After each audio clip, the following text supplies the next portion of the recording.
Okay, so starting with one word substitution. One word substitution क्या होता है? ये एक वोकैबलरी से रिलेटेड इंग्लिश का बहुत ज़्यादा इम्पॉर्टेंट पार्ट है. One word substitution is one of the integral parts of vocabulary. ये एक ऐसा पार्ट है वोकैबलरी का जिसमें आपको और भी नए वर्ड सीखने को मिलते हैं. बेसिकली अगर आप वन वर्ड सब्स्टिट्यूशन अच्छे से करना चाहते हो ना, then you should have some knowledge regarding vocabulary and you should read dictionary specially, as reading dictionary is really must. आपको न्यू वर्ड्स के बारे में पता लगेगा. Ultimately you will get to know that one word substitution होता क्या है. And the most important thing here is that when you will read the line, you will get to know that it is related to which word. So for doing really good one word substitution, so you should read dictionary. It simply means that a sentence has to be replaced with a single word. This area requires a good vocabulary to solve questions well. अब इसको करने के लिए क्या चाहिए? इसके लिए बहुत अच्छी वोकैबलरी चाहिए. एंड इसमें क्या होता है कि एक फुल सेंटेंस को रिप्लेस कर दिया जाता है एक वर्ड के साथ. एक फुल सेंटेंस का एक वर्ड आ जाता है. That is why it's written as one word substitution. So going on the very first example, we have one who makes an official examination of accounts.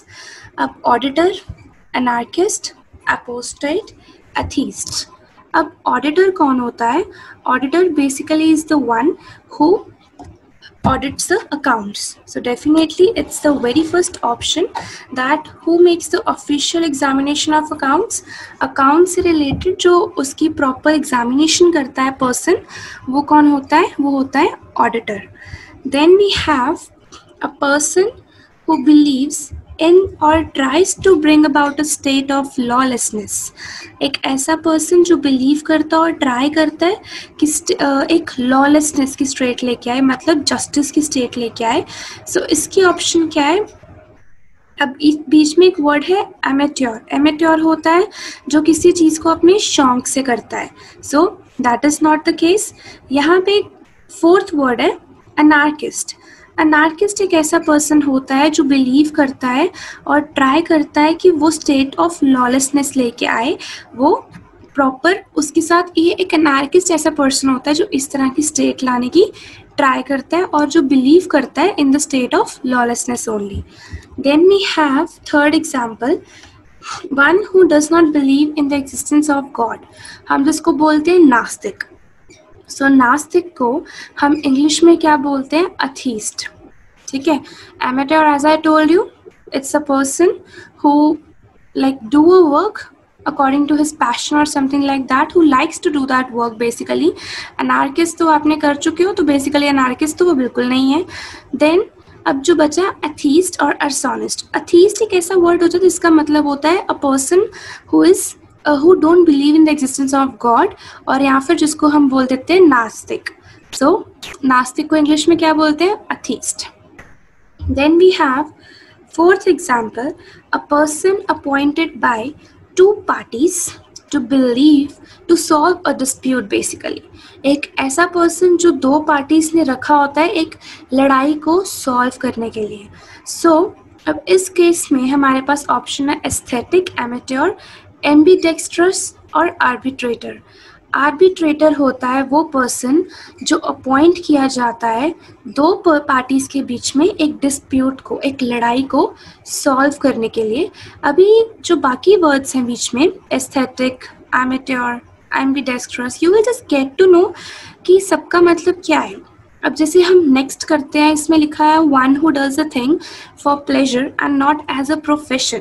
जो एक काम करता है अपने मन के, अपनी खुशी के लिए, ना कि प्रोफेशन के लिए, वो पर्सन होता है एमेट्योर, जो अपने मन की खुशी से करता है. So in the very fourth example you will get to know कि एमेट्योर का मतलब क्या है, and slowly and steadily to know कि एस्थेटिक एंड एम्बीडेक्स्ट्रस का मतलब क्या होता है. वैसे एम्बीडेक्स्ट्रस पर्सन वो होता है जो बहुत ही ज़्यादा अपने एम्बिशंस के साथ रिलेटेड, एम्बिशंस के ऊपर बहुत स्ट्रांग होता है, अपने एम्बिशंस को बहुत क्लियर रखता है. सो उसके वर्ड से पता लग रहा है एम्बी, सो इट्स एम्बिशंस. सो इस तरीके से भी आप याद रख सकते हैं. And the answer of fourth is arbitrator.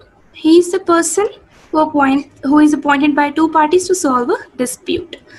So then we have one who does a thing for pleasure and not as a profession, as we have already done it. It's amateur. One who is bad in spellings. एक ऐसा person जो spelling mistake करता है, जो बहुत बुरा है spellings में, उसको हम क्या बोलते हैं? The one who does so many spelling mistake is cacographer. Okay? कैकोग्राफर वो पर्सन होता है जो बहुत बुरा होता है स्पेलिंग्स के केस में. हम जो कैनिबल होता है जो ह्यूमन फ्लैश खाता है. So that is not a person. Chauvinist होता है जो कुछ पॉलिटिकल पैट्रियोटिज्म के related person. So definitely it's Bohemian तो बिल्कुल नहीं है, as it's also, you know that bohemians होते हैं, एक religion, एक caste होती है basically. Then we have cacographer. Cacographer is the person who is bad in spellings. You can just see in the image that how the person is bad in spellings. Then we have one who feeds on human flesh. As I told you earlier in this, that cannibal is a person who feeds on human flesh, जो आदमी का मांस खाता है. So cacographer we have done. Definitely it's not the option. Chauvinist I have told you. Connoisseur is also a person, but you will get to know in the further options. I don't want you to confuse. And then cannibal is the option who feeds on. Cannibal is a person who feeds on human flesh. A person who is blindly devoted to an idea, a person displaying aggressive or exaggerated patriotism. एक ऐसा person जो blindly, मतलब आंखें बंद करके किसी idea पे believe करता है, किसी आइडिया को फॉलो करता है, वो एक ऐसा पर्सन जो डिस्प्ले करता है, जो दिखाता है बहुत एग्रेसिव और एग्जैगरेट मतलब होता है बहुत बढ़ा चढ़ाकर अपनी देशभक्ति, पैट्रियोटिज्म. सो अब इसमें ऑप्शन है bohemian, cacographer, cannibal, and the very last option is chauvinist. As I told you, chauvinist is a person who is so much related to patriotism. He is the person who exaggerates his patriotism. So that is why chauvinist is the very right option. Then we have a person who regards the whole world as his country. एक ऐसा person जो सारी country को अपनी मानता है, जैसे वो बोलता है कि हाँ ये सारी कंट्री मेरी है. सो वो कौन होता है? Cosmopolitan. Cosmopolitan is a person who regards the whole world as his country. वो सारी दुनिया को अपनी कंट्री मानता है. अब इसमें आप देख सकते हो कि वर्ड का लिटरल मीनिंग क्या है. कॉस्मोपॉलिटन हम क्या कहते हैं? पॉलिटन. It's related to पॉलिटन. सो जब आपको याद रखने हो कि कौन सा वर्ड किससे रिलेटेड है, then you can just check it in your mind कि cosmopolitan, last word is politan, means related to something related to country, something related to politics and all. Then we have one who often talks of his achievements. एक ऐसा person जो बस अपनी achievements, जो उसने life में achieve किया है, जो उसने लाइफ में पाया है, बस उसी के बारे में बताता रहता है. मतलब बार बार अपनी अचीवमेंट्स के बारे में बताता रहता है कि मैंने ये किया है, मैंने ये किया है. Then he is egotist. Okay, that person is called egoist. And the second option is emigrant. Emigrant तो बिल्कुल नहीं है. Emigrant वो person होता है जो एक सिटी से दूसरी सिटी में जाता है सेटल होने के लिए, ट्रांसफर होता है. सो effeminate and fastidious, ये भी इनके रिलेटेड बिल्कुल नहीं है. So finally egoist is option in which means that a person who always talks about his achievements, again and again talk about the achievements. Someone who leaves one country to settle in another. Then ये option तो आपको पता चल गई होगी, that it's emigrant. Emigrant is a person who leaves one country and then to settle in another country. So emigrant is a person who does this, who leave his country and settle in another country. Then we have one who runs away from justice. कोई ऐसा person जो justice से भागता है. मतलब justice से भागना means जो सच्चाई का साथ नहीं देता है, जस्टिस से भागता है, So he is a person whose name which we call as fugitive. Fugitive is a person जिसको हम बोलते हैं कि he is a person who runs away from justice, जो सच्चाई से, जो प्रॉपरली जस्टिस से, कानून से बेसिकली वो भागता है. He is called as fugitive. Then we have one who is filled with excessive enthusiasm in religious matters. एक ऐसा पर्सन जो बहुत ही एंथुजियाज्म मतलब बहुत ही एक्टिव, बहुत ही एक्साइटेड, बहुत ही खुशी के साथ लाइक पार्ट लेता है रिलीजियस मैटर्स में. रिलीजियस मैटर्स लाइक जो भगवान के मैटर हो गए, like kind of a person who believes in all this and बहुत ही ज़्यादा एक्सेसिव एंथुजियाज्म पार्ट लेता है, एक्टिव होता है रिलीजियस मैटर्स में. मंदिर, मस्जिद, इस सब में रिलीजियस मैटर्स में रिलेटेड होता है. वो कौन होता है? फैनेटिक. उसको हम बोलते हैं fanatic is a person who is filled with excessive enthusiasm in case of religious matters. ये स्पेशली लिखा है कि in case of religious matters. Then we have one who believes in fate. एक ऐसा पर्सन जो किस्मत पे डिपेंड है, जो किस्मत के भरोसे है बेसिकली. ओके, एक ऐसा पर्सन जो सिर्फ किस्मत के भरोसे है, उसको हम बोलते हैं फैटलिस्ट. अब फ्यूजिटिव और फैनेटिक का मतलब आपको पता चल चुका है कि फैनेटिक कौन है? Who is filled with excessive enthusiasm in religious matter, and the second option is fugitive which we have already done, one who runs away from justice. So इसमें आप देख सकते हो कि फर्स्ट और सेकंड ऑप्शन तो नहीं है, definitely it's third option fatalist. Government नहीं है, वो आप आगे जाके आपको समझ आएगा कि उसका मतलब क्या होता है.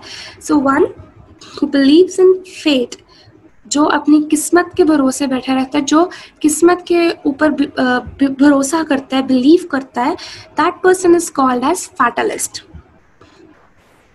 Then we have comfort as an honour. Comfort as an honour मतलब, अब आप ये देखो, पहले तो ऑनर वर्ड गिवन है ना. अब हमने उसी के रिलेटेड वर्ड उठा लेना, दैट इज ऑनररी.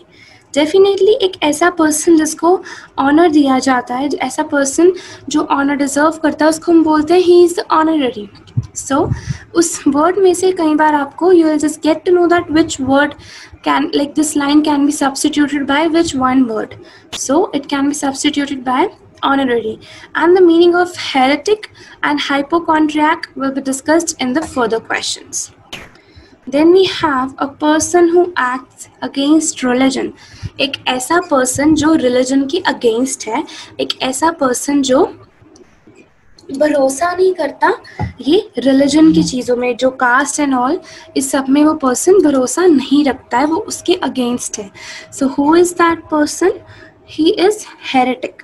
अब मैंने आपको बोला कि you will get to know कि हेरेटिक का मतलब क्या होता है.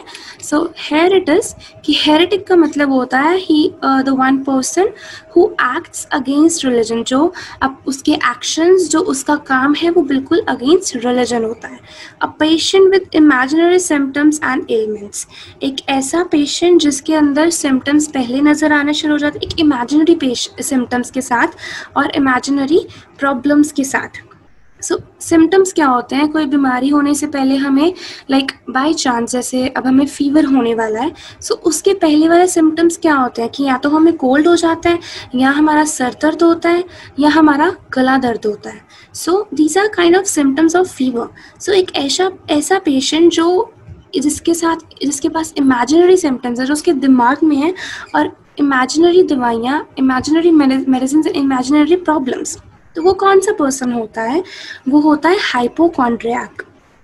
अब hypochondriac is a person who is a patient with imaginary symptoms and ailments. So you have just get to know कि इन सब का मतलब क्या होता है. Then we have one who does not express himself freely. एक ऐसा पर्सन जो खुद को प्रॉपरली एक्सप्रेस नहीं करता. हम पूछते हैं ना कि तुम अपनी फीलिंग्स क्यों नहीं शेयर करते हो, तुम इतनी बात क्यों नहीं करते हो आपकी क्लासेस में. एक ऐसा पर्सन जो बिल्कुल चुप रहता है, he is known as introvert. Introvert is a person जो कुछ नहीं बोलता है किसी के सामने, अपनी फीलिंग्स किसी को नहीं बताता है, वो अपनी फीलिंग्स सिर्फ अपने पास रखता है, so that person is known as introvert. और एक होता है एक्सट्रोवर्ट। एक्सट्रोवर्ट कौन होता है? जो अपनी सारी फीलिंग्स, सारी सब कुछ अपनी बातें शेयर करके बताता है, जो सबके सामने बिल्कुल खुलकर बोल सकता है एंड अपनी फीलिंग्स, अपने मन की बातें बताता है।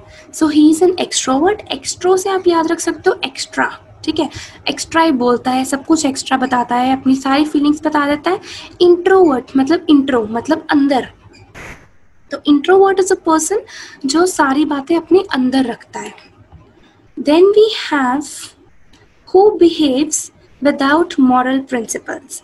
एक ऐसा पर्सन जो मॉरल प्रिंसिपल्स के अगेंस्ट बिहेव करता है, मॉरल प्रिंसिपल्स की कदर नहीं करता है। अब आप ये देखो, when you are unable to solve such things, like जब आपको नहीं पता लगता है कि one word किससे substitute हो रहा है, then just check the literal meaning. अब moral principles के साथ वो follow नहीं करता है, definitely it will be immoral. जौन सा पर्सन मॉरल प्रिंसिपल्स में बिलीव नहीं करता है वो होता है immoral. And then C option is insolvent. Insolvent वो होता है जो अपने डेट्स नहीं पे कर सकता। डेट्स होते हैं उसके ऊपर जो कर्जा होता है वो पर्सन पे नहीं कर सकता। Okay, then we have lunatic. And lunatic का मतलब भी आपको आगे समझ आएगा in the next questions. So we have one who is unable to pay his debts। मैंने अभी बताया the person who is unable to pay his debts, एक ऐसा person जिसके ऊपर बहुत कर्जा चढ़ा है but he is unable to pay all the loan, all the जो उसके ऊपर सिर पे कर्जा है। So basically insolvent यूज़ किया जाता है एक person के लिए, कंपनी के लिए। कभी हम बोलते हैं that companies owner became insolvent, ये कंपनी का ओनर इंसॉल्वेंट हो गया, वो किसी के डेट्स, किसी के जो पेमेंट्स है वो नहीं कर पाया, सो इसीलिए कंपनी बंद हो गई। So the option, right option is C, that is insolvent. Then we have a person who is mentally ill. एक ऐसा पर्सन जो दिमागी प्रॉब्लम है, जिसको जो दिमाग से उसको कोई प्रॉब्लम है, उसको हम बोलते हैं ल्यूनेटिक। ल्यूनेटिक वो पर्सन होता है जिसकी कोई दिमागी प्रॉब्लम होती है, कुछ दिमाग से वो ओके नहीं होता। Then we have a person who dislikes humankind and avoids human society।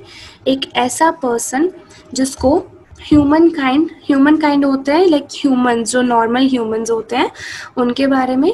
सो जो ह्यूमन काइंड है वो पूरी कम्युनिटी है, वो उनको डिसलाइक करता है, वो उन्हें पसंद नहीं करता है और अवॉइड करता है ये सारी ह्यूमन सोसाइटी को। सो उसका नाम, उसको हम क्या बोलते हैं? उसको हम बोलते हैं misanthrope. That person is called misanthrope, जो इस ह्यूमन काइंड को पसंद नहीं करता है। The meaning of narcissist, numismatist, ये सब आपको आगे पता चलेगा। So we'll just go to the further questions. Someone in love with himself. कोई ऐसा पर्सन जिसको खुद से ही बहुत ज़्यादा प्यार हो। ऐसा पर्सन जो खुद से प्यार करता है उसको क्या कहते हैं? Narcissist.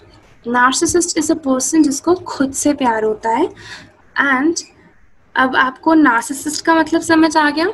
And now it's the time for 24th question. Now you will get to know that किसका मतलब क्या है। आपको 3 questions का आंसर एकदम से मिल जाएगा। One who collects coins as hobby। एक ऐसा पर्सन जो coins को collect करता है, उसकी hobby होती है coins को collect करना, उसको हम क्या बोलते हैं? Numismatist. So I told you here that you will get to know the meaning of narcissist, numismatist in the further question. So you has just got the answer that someone who is in love with himself is narcissist. It's C option. And then we have one who collects money, coins as hobby। एक ऐसा person जो as a hobby coins collect करता है, उसको हम क्या बोलते हैं? Numismatist. So B option is correct. Then we have a lover of mankind।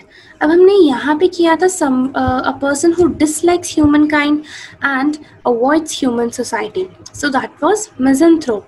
Now we are doing a lover of mankind। जिस person को like humankind से, लोगों से बहुत प्यार होता है, we call that person as philanthropist। So philanthropist is the opposite of misanthrope। Okay?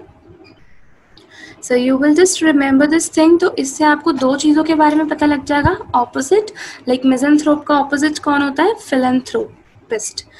So then we have a person who speaks more than one language. एक ऐसा person जो एक से ज़्यादा भाषा बोलता है, एक से ज़्यादा language बोलता है, he is called as polyglot. Polyglot का मतलब होता है, जैसे poly word होता है, हम बोलते हैं polygon. Polygon क्या होता है? जिसके अंदर एक से ज़्यादा लाइन्स होती हैं. बेसिकली पॉलीगन होता है जिसमें हम 4 से ज़्यादा लाइनें जिसको हम काउंट करते हैं. सो इसमें है, that is Y polyglot is use for that कि वो बहुत सारी लैंग्वेजेस जानता है, एक से ज़्यादा लैंग्वेजेस जानता है.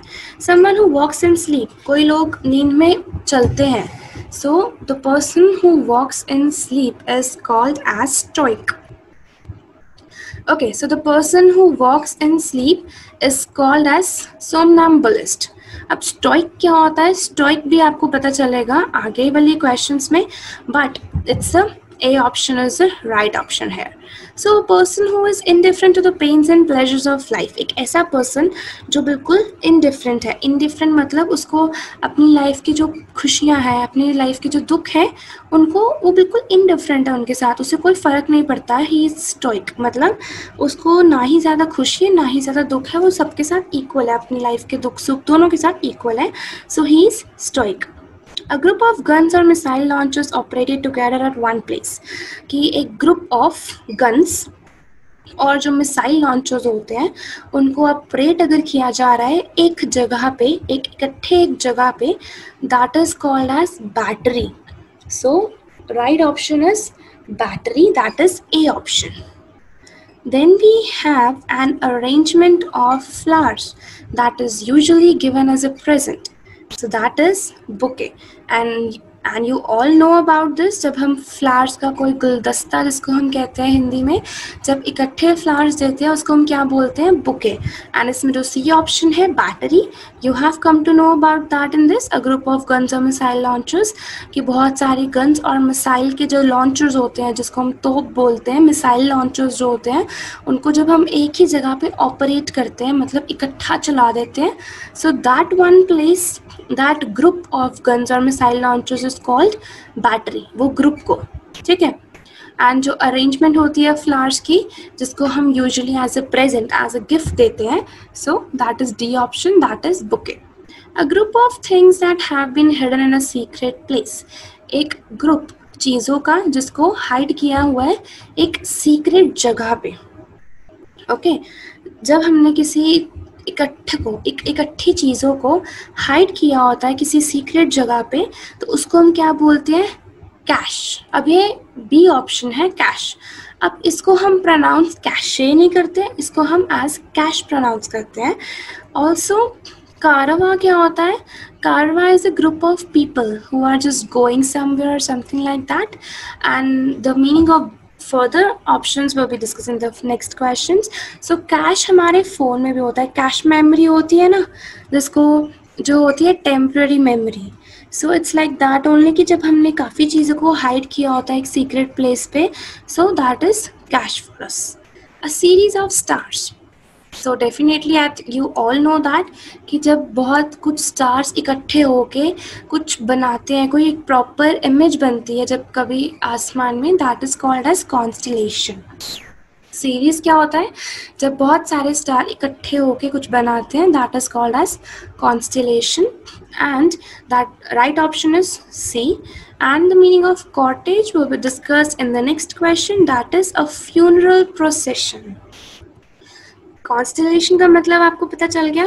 अब फ्यूनरल प्रोसेशन होती है, फ्यूनरल होता है कि जब किसी की डेथ हो जाती है तो जब हम उनको उसका संस्कार करते हैं, तो that is called as funeral.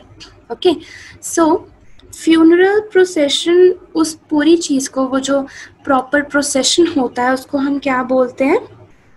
That is called as cottage. Then we have 34th question. A herd or flock of animals being driven in a body. A herd of or flock of animals. Herd और flock क्या होता है? Animals का एक झुंड, इकट्ठा झुंड जब वो चल रहा है, being driven in a body is called as drove. So आप इस लाइन से ही उसका मतलब निकाल लीजिए कि driven है, so that will be drove. So B option, drove, is the very right option. So in the very next question, 35th question, a small growth of trees without underbush. अब एक trees की कुछ growth, एक small growth, जो छोटे छोटे trees उग जाते हैं ना एक ट्री के नीचे, सो उनको क्या कहा जाता है, जो उनके साथ स्पेशली जो ट्रीज के साथ नीचे जुड़े जुड़े ट्रीज हो जाते हैं छोटे छोटे से, सो उनको हम क्या कहते हैं, grove. That is called as grove. Basically grass जो होती है उससे थोड़े से बड़े trees, so grove. So grass से आ गया grove. You can just remember like through these words only. It's इनका कोई रिलेशन नहीं है ग्रास और ग्रोव का, but still for just remembering you can just keep this thing in your mind. So right option is the D option, that is grove. A community of people smaller than a village. मतलब एक community लोगों की, जो लोगों का झुंड एक village से छोटा, मतलब एक विलेज में भी अराउंड 50 to 100 पीपल रहते हैं, बट जब हम उससे भी छोटे एक कम्युनिटी की बात करते हैं उसको क्या हम बोलते हैं, that is called as hamlet. So a community जो विलेज से भी छोटी होती है, एक अलग सी कम्युनिटी, उसको हम क्या बोलते हैं, Hamlet. A group of cattle or sheep or other domestic animals, mammals basically, जो a group of cattle होती है काऊ का बच्चा, या फिर a group of sheep, या फिर a group of other domestic animals, मतलब जो भी domestic animals mammals होते हैं और उनका ग्रुप, उसको हम क्या बोलते हैं, उसको हम बोलते हैं herd. So herd is a right option. जब हम बोलते हैं a herd of sheep, so उसके साथ आप इस चीज़ को रिमेंबर रख सकते हो कि what is herd basically. So herd is a group of cattle or sheep or other domestic mammals. Then we have the medieval forerunner of chemistry. Medieval forerunner of chemistry क्या होता है, इनको like ये कुछ words हैं that you have to basically remember. Okay, so the medieval forerunner of chemistry is called alchemy. Okay, alchemy आपको ये याद रखना पड़ेगा. And the meaning of the other things will be discuss in the further questions. Anchor कौन होता है, anchor is a person जो basically किसी लाइक टीवी शोज पे जो एंकरिंग होती है, राइट. सो एंकरिंग जो टीवी शोज पे होती है उसमें बोल देगी दैट ये मनीष पॉला या कोई भी है, ये एंकर है. कपिल शर्मा शो का एंकर कौन है, Kapil. So anchor is that person. And so further questions will be discussed like this. We have a person who presents a radio और टेलीविजन प्रोग्राम. एक ऐसा पर्सन जो क्या प्रेजेंट करता है, रेडियो या television programme. As I told you, that person is called as anchor. So B option is the right option. That person is called as anchor. One who studies the evolution of mankind. एक ऐसा person जो study करता है evolution of mankind, मतलब लोग आए कहाँ से, लोग आए कैसे. जो पर्सन ये चीज़ स्टडी करता है उसको हम क्या बोलते हैं, जो बेसिकली उनका लोगों का आना, मैनकाइंड कैसे आया उसको स्टडी करता है, उसको बोलते हैं anthropologist. Anthropologist is a person who studies all these things. He is a person who studies the evolution of mankind, कि मैनकाइंड आगे कैसे बढ़ा, ह्यूमन सोसाइटी कैसे आगे बढ़ी. Then we have a person who is trained to travel in the space craft. एक ऐसा person जो बिल्कुल ट्रेंड होता है, पूरी तरह प्रिपेयर होता है एक स्पेस क्राफ्ट में ट्रैवल करने के लिए. So as we know that is astronaut. Astronauts होते हैं जिनको स्पेस क्राफ्ट चलाना आता है, वही जाते हैं लाइक प्रॉपरली स्पेस क्राफ्ट में बैठ के, as they are the ones who are trained for that. So astronauts are the person who are trained for the spacecrafts. So that's all for the one word and substitution lecture.